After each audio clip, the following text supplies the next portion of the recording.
성경에 나타난 그 고난주간 예수님의 행적을 보게 되면 예수님은 주일에 나귀를 타시고 예루살렘에 입성하셨죠. 그리고 성전을 보면서 주님이 참 많이 우셨습니다. 저러면 안 되는데. 그리고 곧 멸망할 것을 보시면서 그렇게 주님은 우셨습니다. 그리고 오늘 월요일에는 주님께서 열매 없는 무화과 나무를 저주하셨습니다. 그 무화과 나무는 뭐 다름 아닌 이스라엘 백성들을 의미했죠. 그 중심에는 예루살렘 성전이 있었습니다.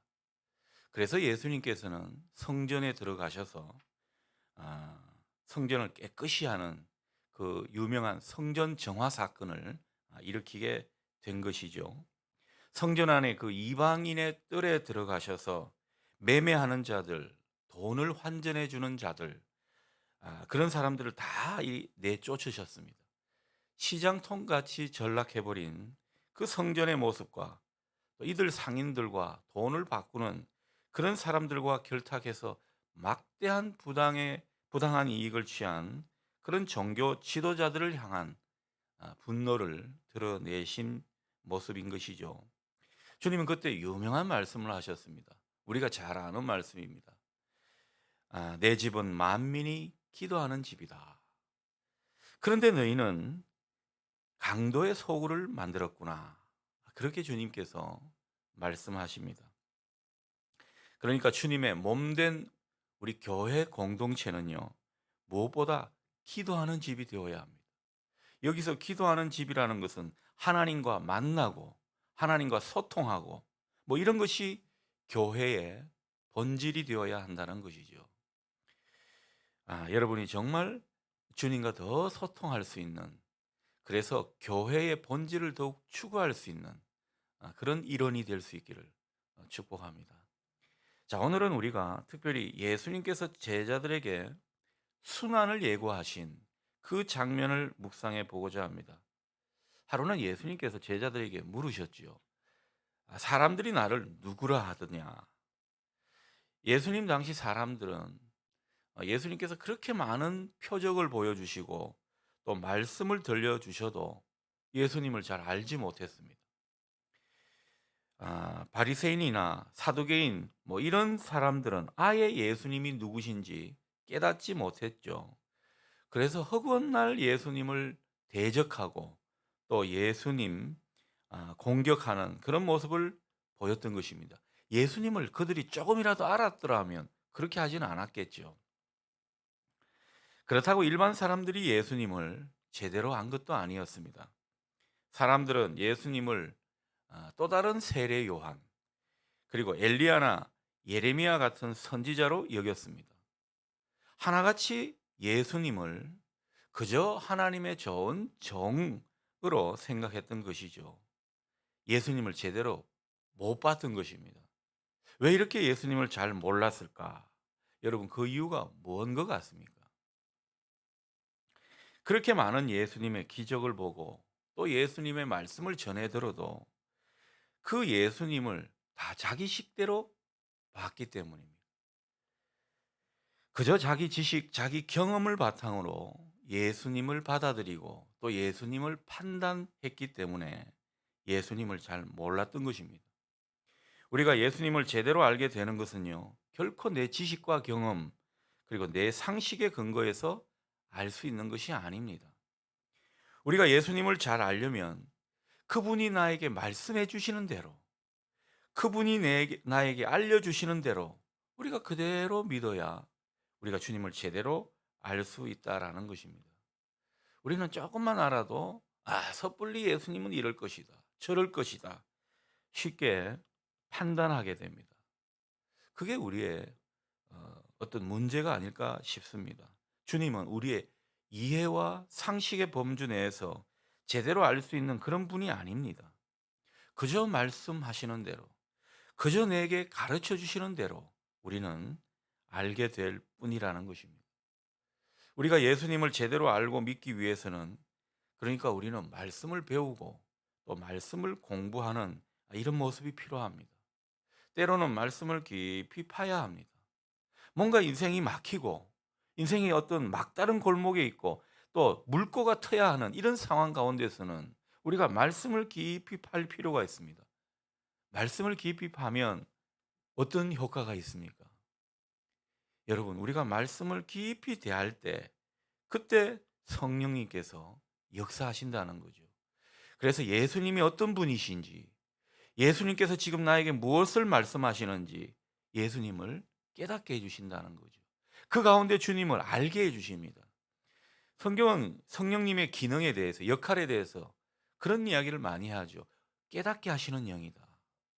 주님을 생각나게 하고 알게 해 주신다. 그 점을 우리에게 많이 일깨워 주십니다.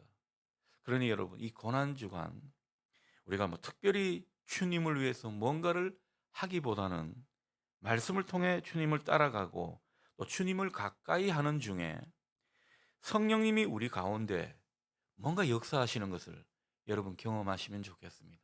성령님이 우리 가운데서 주님을 더 깨닫고 배우도록 그렇게 도우시는 은혜, 이 은혜가 여러분에게 꼭 있기를 바랍니다.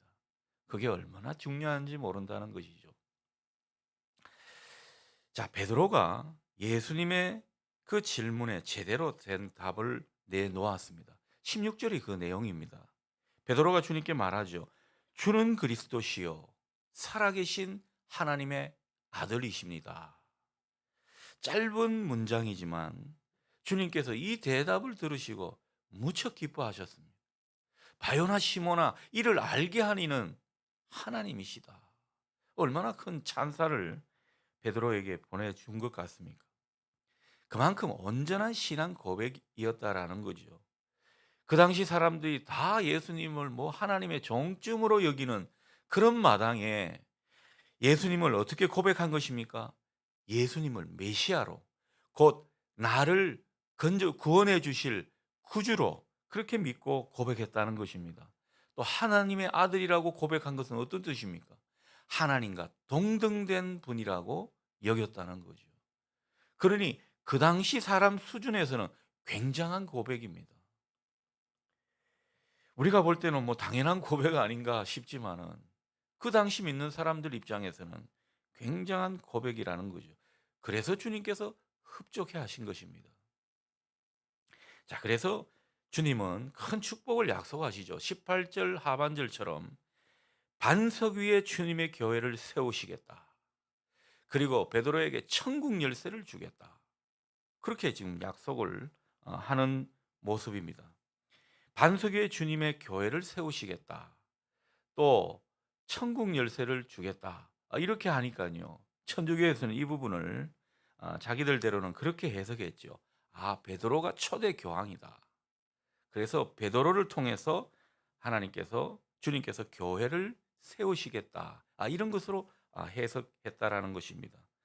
그런데 그것은 엄밀히 말씀드려서 그런 뜻이 아닙니다. 교회는 그 반석이신 예수님이 그 터전이 돼야 되죠. 그래서 베드로의 고백이 너무도 귀하기 때문에 예수님께서는 베드로가 지금 고백한 그 신앙 고백 위에 교회를 세우겠다. 그 약속을 해 주신 것입니다. 그리고 베드로가 말한 이 신앙 고백과 같은 이것을 바탕으로 교회를 세우게 하시고는 그 고백으로 주님을 향해서 나오고 또 주님께 부르짖는 사람들에게 천국 열쇠를 주는 것 같은 그런 은혜를 주시겠다는 것입니다. 그런 뜻이라는 거죠. 얼마나 큰 선물을 여기에 해놓고 있는지 모른다는 것입니다. 자, 우리가 눈여겨봐야 할 것은 예수님께서 베드로의 이 고백 뒤에 자신의 순환을 예고하면서 앞으로 겪게 될 중요한 일들을 알리신다는 것입니다. 21절이죠. 이때로부터 예수 그리스도께서 자기가 예루살렘에 올라가 장로들과 대제사장들과 서기관들에게 많은 고난을 받고 죽임을 당하고 제3일에 살아나야 할 것을 제자들에게 비로소 나타내시니 이렇게 말씀합니다. 무슨 말씀이죠? 예수님께서 장차 고난받고 죽임을 당하고 마침내 부활하신다는 이 구속사의 중요한 계획을 베드로의 이 고백 뒤에 비로소 나타내셨다라는 것입니다. 예수님은 제자들에게 당신이 누구시냐고 물으시면서 뭔가 예수님에 대한 신앙 고백을 유도하셨고, 그리고 베드로로부터 마침내 예수님이 원하시는 그 신앙 고백을 들으신 후에 예수님의 순환 계획을 밝히셨다는 겁니다. 이게 지금 연쇄적으로 일어났다라는 거죠. 그러니까 예수님은 제자들로 하여금 예수님을 향해 바른 신앙 고백을 하게 하심으로, 그것을 바탕으로 장차 예수님의 순환을 목격할 그 제자들이 흔들리지 않고 예수님을 따르도록 유도해 가신 것입니다. 베드로야, 네가 말한 고백대로 나를 바라보고 붙들어라. 나머지 제자들아, 베드로의 이 고백이 너희들의 고백이 되게 하고 나를 따르라. 이렇게 말씀하신 것입니다. 자, 그래서 예수님께서 제자들에게 순환을 예고하신 그 이유가 뭘까 정리해 보면요, 바로 이 베드로가 말한 신앙 고백 때문입니다. 이 신앙 고백을 확실하게 하게 하신 후 이 신앙 고백을 붙드시게 한 그런 어떤 예수님의 기대가 덧붙여져서 결국은 순환을 예고하신 겁니다. 이제는 됐다, 이렇게 예수님께서 생각하게 되신 것입니다. 그러니 이 예수님의 순환을 향한 그 뚜벅뚜벅 걸어가는 발걸음에는 무엇이 전제되어 있었던 것입니까? 바로 신앙 고백, 예수님에 대한 바른 신앙 고백이 전제가 되어 있었던 것입니다. 이 고백 없이는 예수님의 죽음도, 예수님의 다시 사심도 바르게 이해할 수 없었던 것이기 때문입니다. 그러나 이 신앙 고백만 제대로 되어 있으면요, 그 어떤 혹독한 핍박과 시련도 다 이길 수 있는 일이었습니다. 중요한 것은 이 신앙 고백이라는 거죠. 여러분, 오늘 이 아침 우리에게 중요한 것을 말씀하십니다. 우리의 신앙 고백이 그토록 중요하다는 것입니다. 여러분, 오늘 우리는 과연 어떻게 고백하고 주님을 믿고 따르고 있습니까? 무작정 주님을 믿고 따르는 것이 중요한 것이 아니라 내가 정말 어떤 신앙 고백으로 주님을 믿고 따르는가, 이걸 우리에게 점검하시는 겁니다. 주님은 나의 구원자이십니다. 그리고 나와 함께 하시는 하나님의 아들 곧 하나님이십니다. 여러분, 이 고백을 진정 믿음으로 말할 수 있어야 한다는 것입니다. 여러분, 믿는다라고 하는 이 말은요, 그리스어로 보면, 헬라어로 보면 내 심장을 드린다, 이런 뜻이 있다는 것입니다. 그러니까 내 심장을 드리는 그 마음으로 주님은 나의 인생의 구세주이십니다.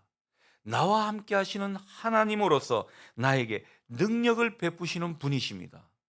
우리가 이렇게 고백할 수 있어야 한다는 것이고, 이 고백만 있으면 무서울 게 없다는 것입니다. 중요한 것은 우리가 두려움에 빠지고 무서워하고 그리고 염려 속에서 좌불안석이 되는 까닭은 다른 게 아닙니다. 내 안에 신앙 고백이 제대로 정립이 되어 있지 않더라는 것입니다.